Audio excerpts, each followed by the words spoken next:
Welcome back to Stage Dive. Today I have something a little bit different for you. It's something we've been experimenting with over the last couple of weeks.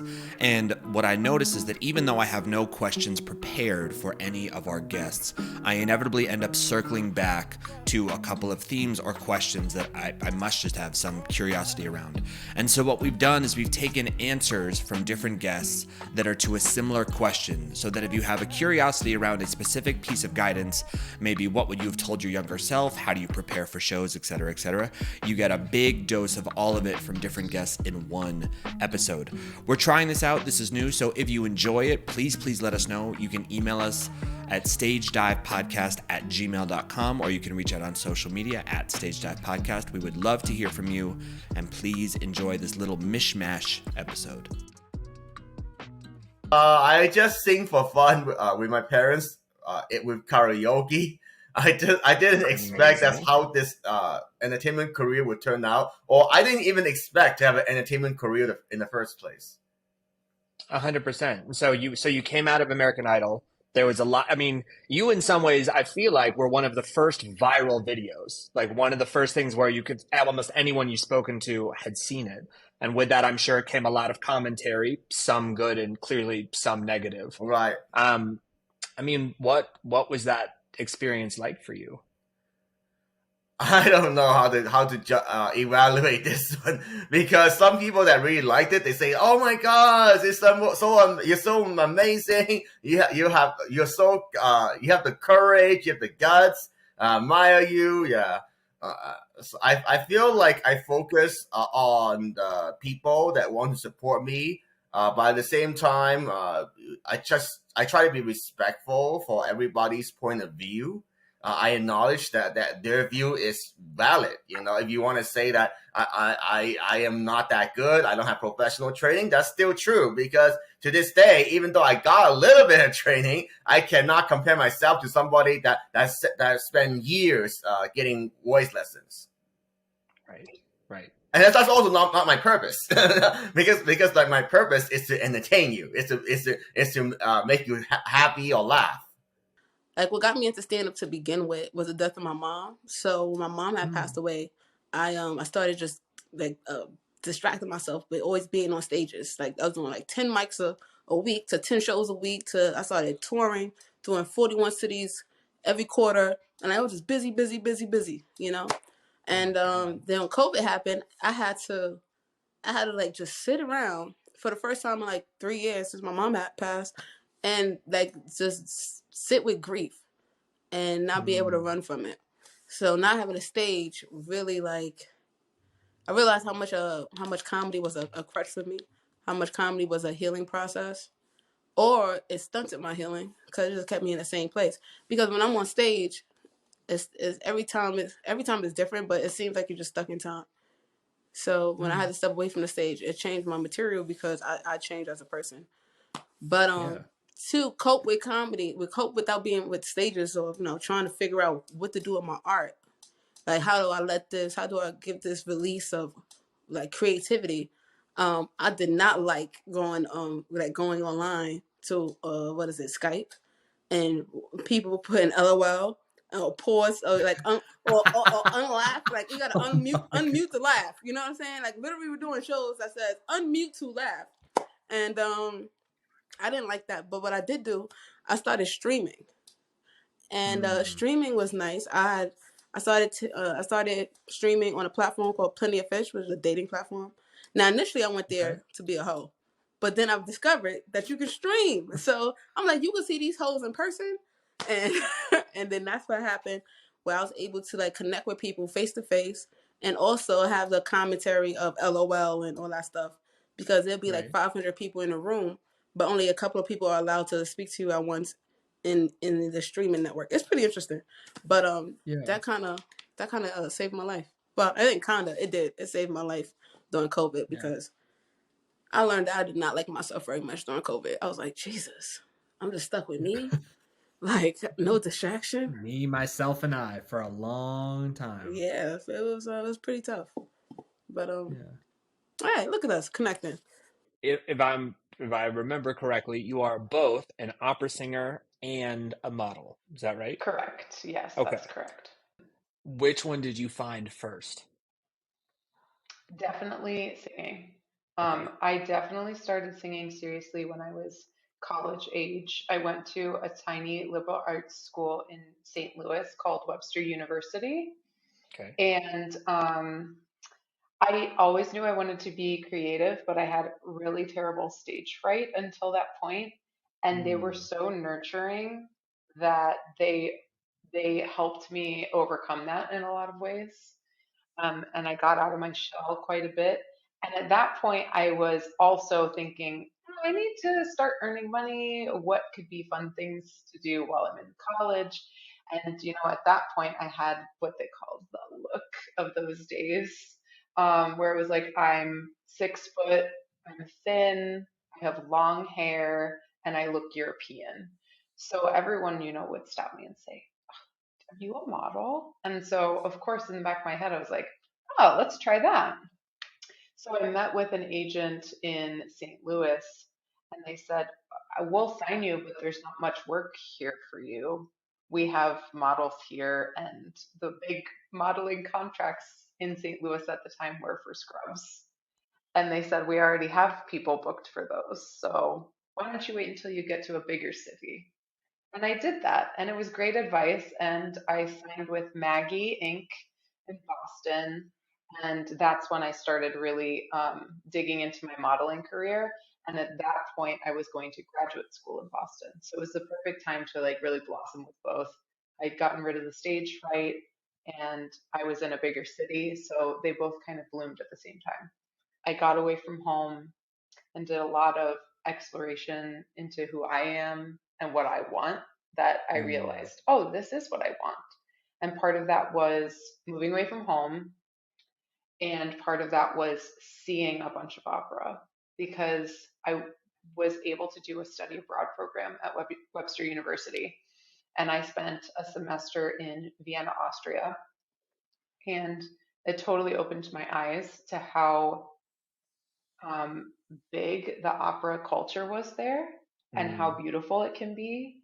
And I was there for 3 months and I saw like 30 operas. I was standing through every opera because you can go to the opera for like $2 there.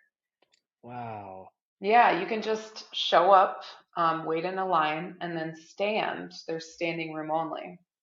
So I saw some of the best opera singers in the world for dirt cheap and was totally inspired by the experience.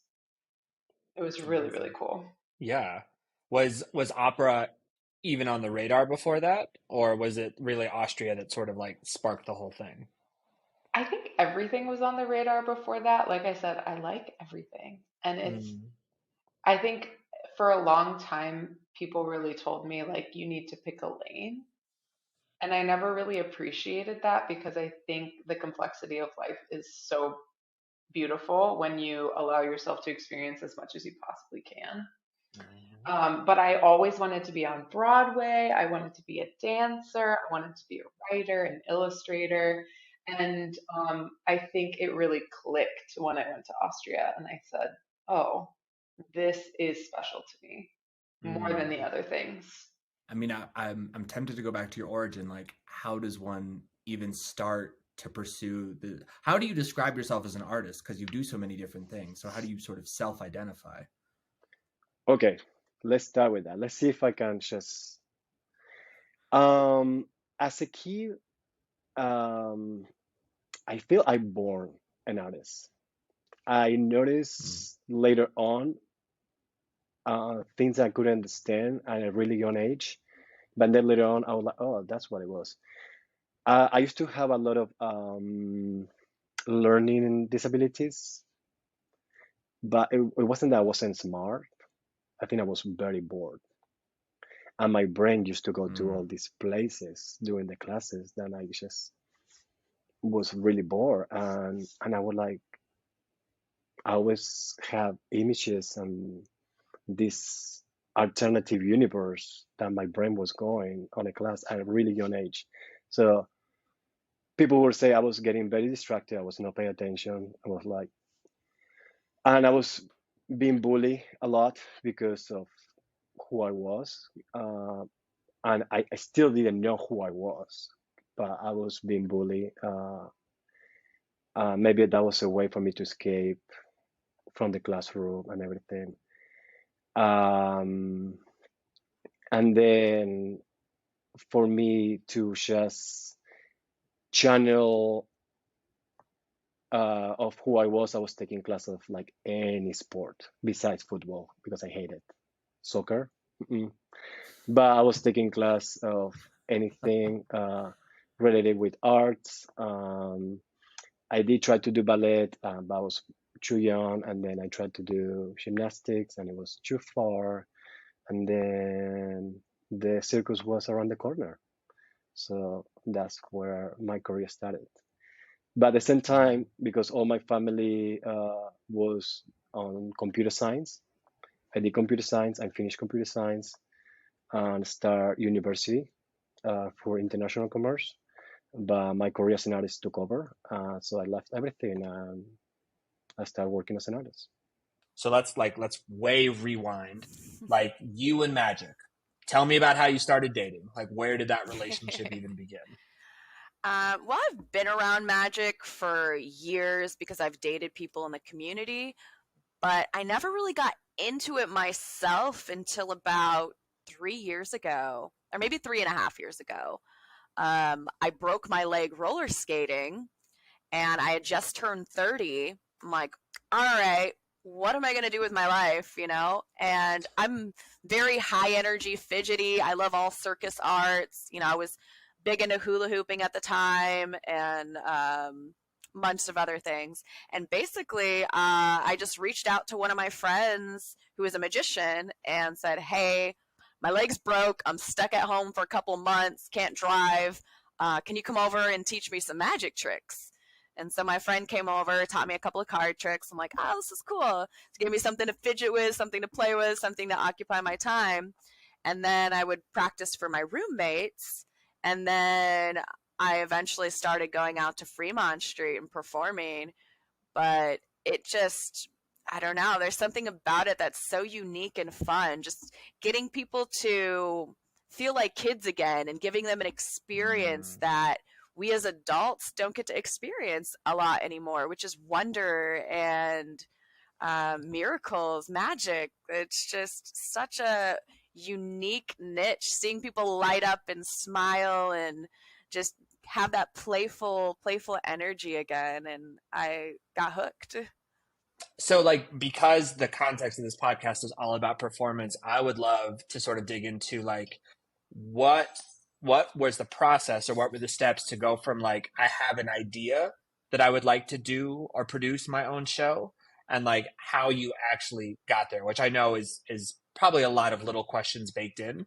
But like, do you remember kind of where you were, what you were feeling when you first had the idea, like I want to put on my own show? Yeah, so at the time I was headlining a weekly show. It was a comedy show, so I was headlining with Magic.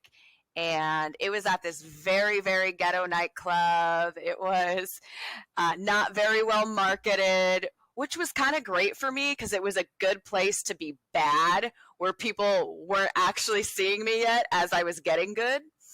And so I was doing the show once a week, and I just kind of outgrew the venue. I started to get good and wanted people to see me, but not there. And I had some producers come see my show and some venue owners see my show. And they said, you know, you're great. We would love to have you at our venue. And at the time, I didn't have a full 45-minute show. And I still was working on new material, trying to put together my full 45-minute show. And so I kind of thought, you know, what if I had a venue where I could work on my show and build my acts one act at a time while I put together that show? And I thought of this concept of what if I had other performers fill in the time, gave them the same opportunity for them to try out new acts and get good? Because we're in Las Vegas, Nevada. We have Cirque du Soleil. We have some of the biggest shows in the world and some of the greatest performers in the world. People come here to follow their dreams of being in the circus or being on stage. And there was no stage for performers to try out new acts, to get stage time, to get that flight time that we all need. And I decided, you know what? These venues want me, they want my show, but I'll give them a little bit of me, and I'll also share this opportunity with other performers and put together a show that way. So you didn't go to college at Alabama. Where did you go to school? I actually went to University of Central Florida on a Okay. cheerleading scholarship. Oh, wow. Yeah, I was a gymnast most of my life, like very, very early on. I want to say like 4 or 5, because I kept building things and flipping off of them and freaking my parents out. So they put me in gymnastics. Then I found all-star cheerleading when I was in like 6th grade, and then it got really competitive. I took it all the way till college. I got a full scholarship through cheerleading to UCF. But yeah, I would say gymnastics was first, then it went into cheerleading, and then because of cheerleading bringing me to South Florida, dance found me, and that was when I was like, ah. Even my dad, actually, at this point, he's like, you've been choreographing or like creating in like dance and cheer. He was like, since you were 17. He was like, until now, and now you're getting flown everywhere. He's like, that's where you're already making money. Like, why don't you go that direction? And I was like, well, I don't want to become like a cheerleading choreographer, but I was like, but I do kind of, I do want to dance. I just don't know if I'm too late, if I'm gonna make it. And he was actually the one full circle that ended up fully encouraging me and was like, don't do law school. Like, it's not you. I know it's not you. You're not going to be happy. And he's a dentist. And he was like, take it from me, someone who did what they did to survive, but not something that they love. He was like, you need to do something that you love. And so honestly, he's the one who kind of convinced me to like drop this law school dream and pursue dance. Can you walk through sort of like the timeline of how you added these different identities to your plate over time? And like, you don't have to go like literally day by day, but I'm again, like, I think it's common in some ways for people to accumulate these hats. What I always find interesting is the order in which they were accumulated and what was the spark that inspired them to kind of bring on yet another hat or different pursuit. Yeah. Yeah. So I have this really important sort of rule in my life to always let the music lead and then follow, which has gotten me to really interesting places. I started as a classical accordion player as a kid, and I'm from this very tiny town, and they only had a tiny music school with a couple of instruments. I played the accordion, and there was this scout from the conservatory who came and scouted potential students to go to the conservatory, and they found me and they put me in this talent program when I was maybe 10 or 12 to sort of go fast track into the conservatory. So I was going into a classical music career thinking I was going to be like, I mean, what kind of career as an accordion player could you have? But as a 12-year-old, what do I know? So I was playing this classical accordion, doing like Bach and Mozart sonatas and organ pieces, and graduated at 16, went straight to the conservatory, like moved out of my parents' house, did the whole classical thing, and then got asked to play a recording session for a tango orchestra. And that was the first time in the studio. And I thought, okay, this is interesting. I want to be the person behind the buttons. I don't want to be this classical person anymore. So auditioned to be in this program, and the way to get in was to write 3 songs and record them. So to audition. So suddenly the music taught me to be a songwriter. So I started writing songs and had to learn how to play guitar over the summer. Found a friend to record these 3 songs and got into this program. And as I was in this program, I got so obsessed with songwriting and, having listened to classical music my entire life, finding Paul Simon and, all these beautiful songs, realizing a lot of them came from America. And then was like, well, I want to go to America. So I auditioned for Berkeley, got in, and then my songwriting journey sort of combined with my classical journey. My teachers were like, you should become a film composer. I was like, okay. So I studied film composing for a year, got an internship in LA, ended up working for Hans Zimmer.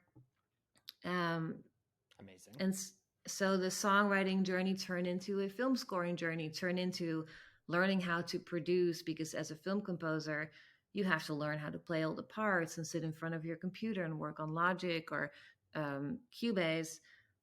So I started arranging more. And in that, I realized, well, I missed my songwriting journey. I kept writing on the side and won a couple of songwriting awards. And I thought maybe I should pursue that career because that's, part of my passion. So I did. I ended up getting a publishing deal in Nashville as a songwriter, brought my sort of classical production career over to Nashville, started producing other artists, and started a label to create more opportunities for these other artists. Because I thought, if I'm creating music, but it's going to stay in some drawer somewhere, what's the point? So that's created a business career of like, okay, how do I find the best distributor? How can I find a manager and a booking agent for this artist? And that record label turned into a couple of really successful careers for other artists, and a couple of different publishing deals. And at this point in time, I have a joint venture with my record label, with a guy called Pat Magnarella, who he used to manage Green Day. Now he manages the Goo Goo Dolls. He's still very present in the career, but also started a label. So we're like combining our love for developing artists together, where he can really take care of the business aspect and I can go back to the creative aspect of writing and producing these artists.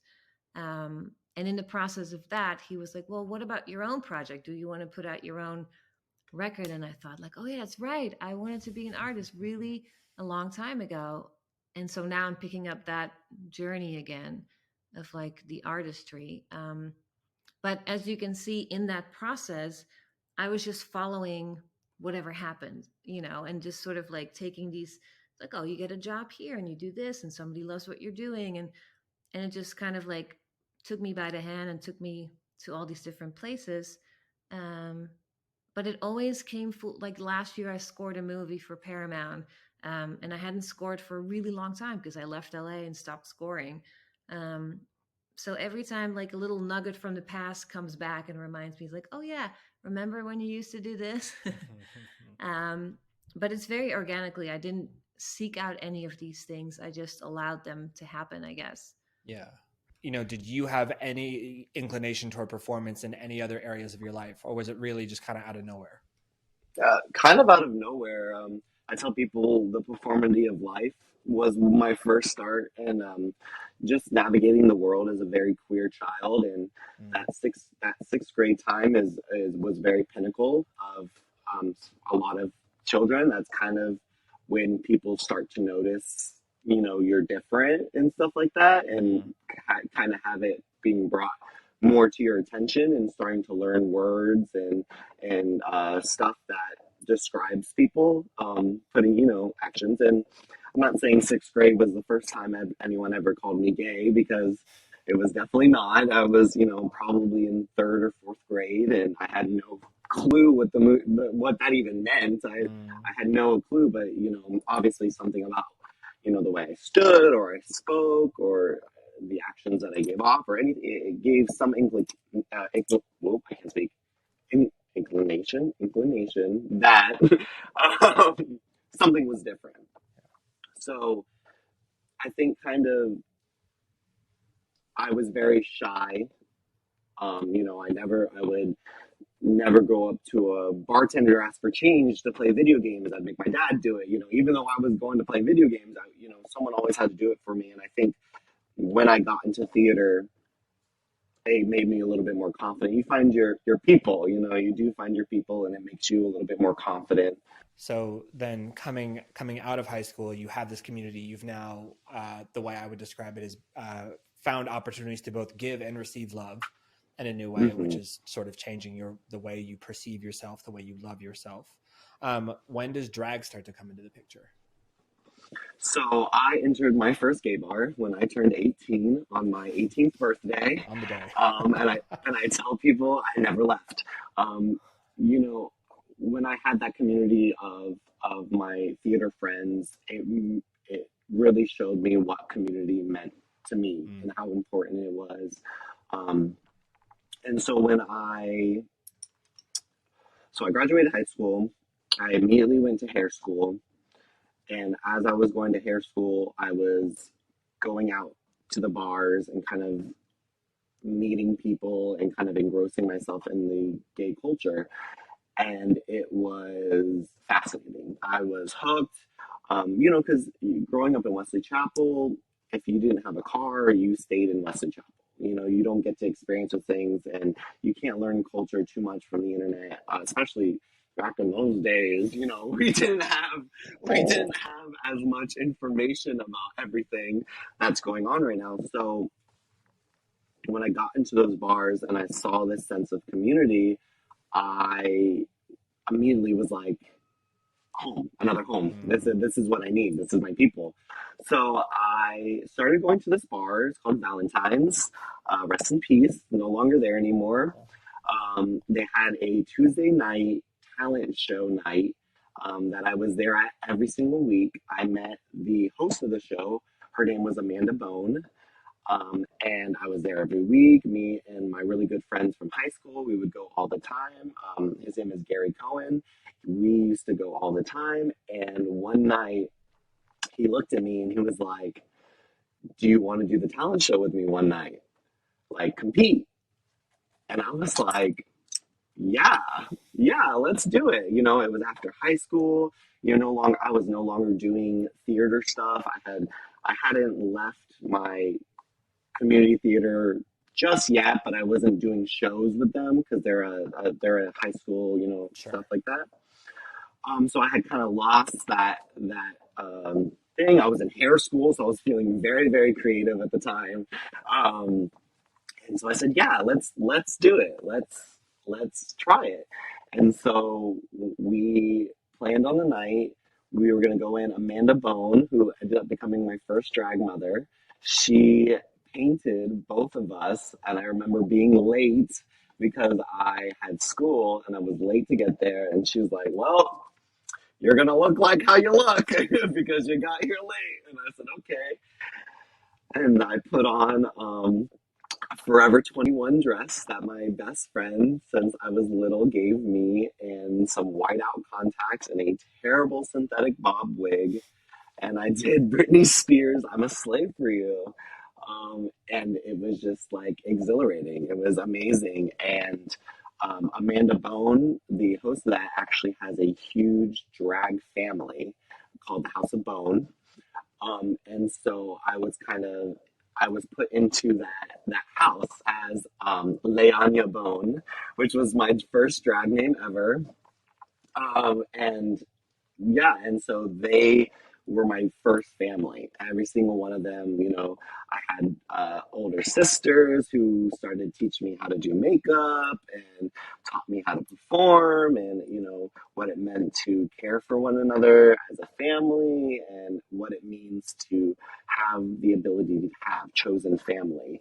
And so that was the start. It was the start of something I honestly had no idea would spiral into what it's become.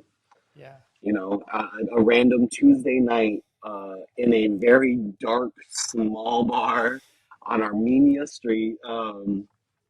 It was amazing. Yeah. And actually to this day, it's funny. Gary, who is now Jade Embers, is actually, who we started together, is actually the head diva of Southern Nights Tampa and has been working in Ybor since then, like, is the biggest name in Ybor right now. So I think that's really funny that we're both still, the two of us are literally both still doing drag and doing it very well. So yeah, but that was the start. That was the dipping the toes. Yeah, dipping the toes. I went to California when I was 15 with my best friend. I had never been. And her aunt and uncle worked in the film and television industry. And I had some small, nothing crazy, experience doing commercial acting and like local independent films in New Jersey. And so I would take the bus up to New York and do auditions up there and stuff. So I was very interested in film and television. And those experiences were what made me decide I wanted to go to school for that. So I was so excited to go to California because her aunt and uncle were writers, and they're like, oh yes, and we're going to take you all these places in California and all this stuff. And we got out there, and I was like, oh, I had some friends. I used to have a lot of like internet long distance friends because I'm a geek, so of course. And I'm like, oh, I've always heard about Disneyland. You know, my friends from California love Disneyland. Are we going to go there? And she's like, yeah, but we're going to go there last because you won't want to go anywhere else if we take you there first. And I come to Disneyland, and I was like, tennis ball eyes. And I was like, I've never seen anything like this. This is amazing. Like, I got to have something to do with this, you know? And so like I went home and I watched all the videos, and I was like, the Disneyland characters, like being a Disney character, great, but the Disneyland characters, they're like the real deal. They're like the ones. It's kind of a long story of how I ended up doing it. Like getting the job is nuts. I got turned down 13 times in Florida, to the point where I asked the casting director why she wasn't hiring me, which is a little unhinged looking at it now as an adult. The whole entire experience was unhinged. But again, I was like 18 years old, and I don't know. I couldn't even put myself in that mindset to do that. You went for it. Yeah, because the problem was that I don't think they do it this way anymore, but they used to not even advertise what they were hiring for. So they would have auditions every single Thursday, and the audition process is standing in a line and smiling. That's 90% of the audition.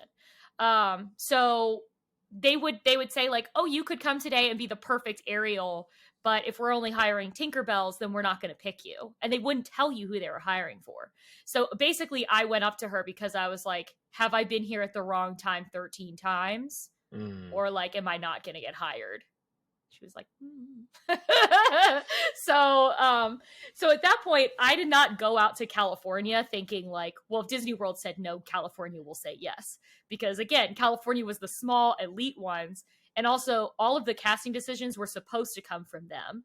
So, and again, everything I'm talking about, this is just to my knowledge how it was. I don't know if they do it all like this anymore. I got hired in 2012. So I worked for them 2012 to 2020. So you had to match what California said the character looked like. So they would, if you made it all the way through the audition and they loved you in Florida, they would take your picture in the costume. They could not tell you yes on the spot because the pictures were sent to California, and California would say, okay, we agree. That's fine. They were like globally head of casting. So if Florida told me they would never hire me, there was not any shred in my brain that thought, if I go to California, I'll get to be a character there. I'm just going to pick different people. I went out and was supposed to work an attractions job, and I was just going to work it for the summer. I wasn't even in the college program. And then they happened to have a character audition that I was the wrong height for. And I had friends that worked there already. So I had the inside scoop that sometimes if you were good enough to be like one of the fur characters, like Mickey, Minnie, but you were the wrong height, they might ask you to be a character host, which in Florida is like a character attendant. It is different in California because it is part of the entertainment department and can be cross-trained with the characters. And sometimes there even could be like a performance aspect if you got picked for certain things. Like when they had Merida, they did like train people to do the accents and kind of storyline and stuff. So I went to an audition that was made for Goofies and Mice, and I am nowhere in there. And I got to the end, and I waited until they were giving me the hiring paperwork to tell them, oh, I'm actually supposed to start in attractions tomorrow.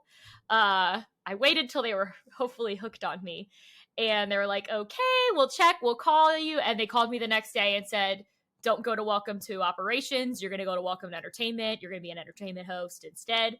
And so now I'm out here going, I was just going to work here for the summer and work rides to kind of just get it out of my system. I didn't even think being in entertainment was possible. But now that I'm in entertainment, you know, I'm going to stay longer. So I ended up working a year.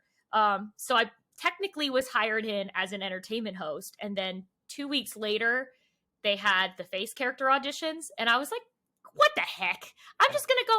I was just curious at that point because I had seen 13 auditions at Disney World. And I was like, I wonder what it looks like. And in California, they only had them every 6 months. and they Oh, were like wow. one giant open audition. So you've got like every single actor and actress in Southern California shows up, and the current cast members all show up, and the parade performers all show up, because that's a different department, and they're trying to get into the meet and greet so they can make more money. Barely, but so there's like 600 people at this audition. There's so many people, they don't even give you a number. You just have a number in front of you, and they picked people by the row. So I got picked, and I stopped breathing, because how could that happen? That doesn't even make any sense.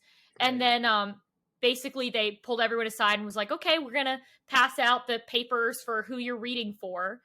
And I'm like, oh my God, this is the moment. Like, what is it going to be? You know, is it going to be Ariel? Is it going to be Aurora? I don't know, you know? And they gave me the paper, and it said Drizella, Cinderella's stepsister. And my first reaction was I was not upset in the slightest. I panicked because, of course, I had watched videos of all those girls in Florida, because they didn't have the characters out in California at the time. And I was like, oh my God, those girls are funny. I'm not funny. What the heck am I going to do? Like, it'd be so easy. I can do Ariel voice all day long. Like, I'm not funny.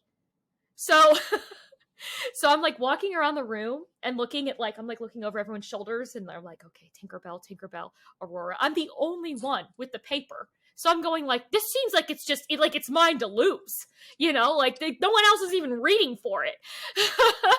And so, you know, I went in, it was very, very weird. They had you read in front of everyone else at the audition.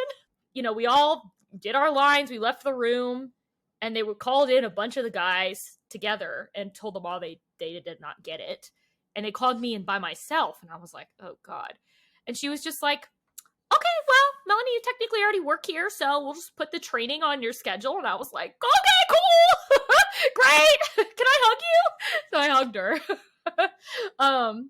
And so, like, I really did, like, and I think this is almost maybe plays into the fact of, like, why it felt so hard later on in Florida, that, like, it wasn't like I started at Disneyland and was like, oh my gosh, this isn't what I thought it would be. Like, I genuinely went out there, and, like, all my dreams came true within 2 weeks. I would love to time travel backward a little bit. Like, Okay. how did Dave grow up? How did you wind and find yourself in the world of music in your 20s?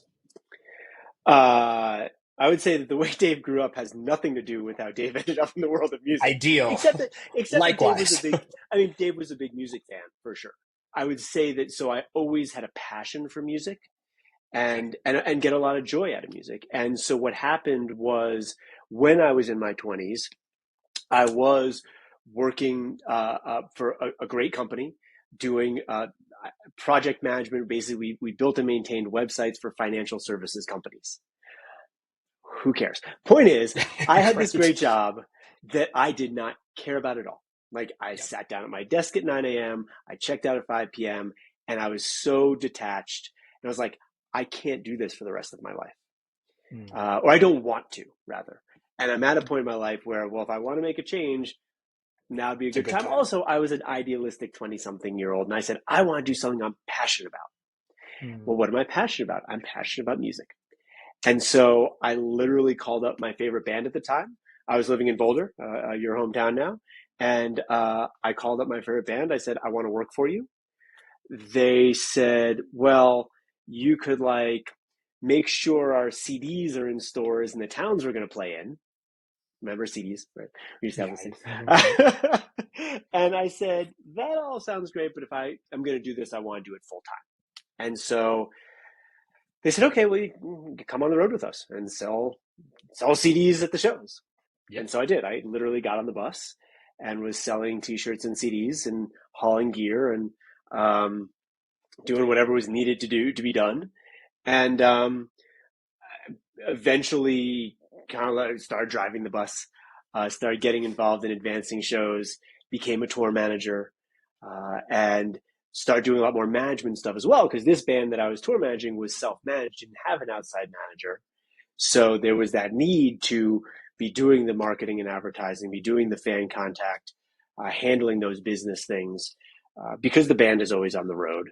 I was on the road as well, which was a challenge. And so eventually got off the road, set up an office, started a management agency, so that I could actually really focus on the management stuff. And so that's how I got to there. That's so interesting. And I'm guessing, but sometimes like those jobs sort of, you're building the rocket ship as it's taking off, right? Kind of like the needs present themselves. And if you happen to have a spare percentage point of capacity, you jump into it, you figure it out, and then you keep going. Yep. Yeah. And that was a lot. Yeah. It was like, I saw this needed to be done. Like so back then, the way that we promoted these shows was we had street teams in the towns we were playing in. The street teams would go and hang posters and hand out flyers. Well, someone had to make those posters and flyers. Someone had to send them to the street team. And so we would I would park the bus in the parking lot of a Kinko's. The band would be asleep on the bus. I'd be in the Kinko's all night, printing, packaging, mailing, for the next tour, and just trying to keep it all, because it needed to be done, right? We want people at these shows, and like, yes, the venues will promote, but like, we knew that if we did our own promotions, that would help. And so to your point, it's like I saw a need and I tried to fill it.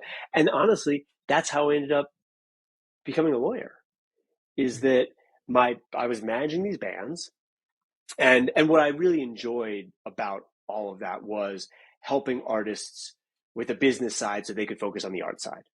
So kind of going back to what we were talking about a few minutes ago, the artists, yes, are going to be involved in the business, but really their job is making art, right? Yes. And my job was to help with the business, not to the exclusion of them involved in the business, but I was not making the art. I was not in the studio. I was not on stage. And what I realized was all these bands that I was managing needed a lawyer, right? Because they would get a contract and we had to find a lawyer to read it. Right. And so again, it was filling the need. It was like, we need a lawyer. We don't have a lot of qualified lawyers in our community. So I decided to go to law school. Thank you so much for listening to Stage Dive. I'm having so much fun having all these conversations and meeting these wonderful, wonderful people. But I appreciate that this is also going out to you, the person who is listening. So my request, my ask, my desire, if you have any curiosities, questions, guest recommendations, suggestions for the podcast, please send us an email at stagedivepodcast@gmail.com. We read every single email that comes through. We will get back to you. And we really do want to hear what you love about the podcast, things that you think could improve, and how we can make this a better show for you. So please don't hesitate to reach out. Thank you so much.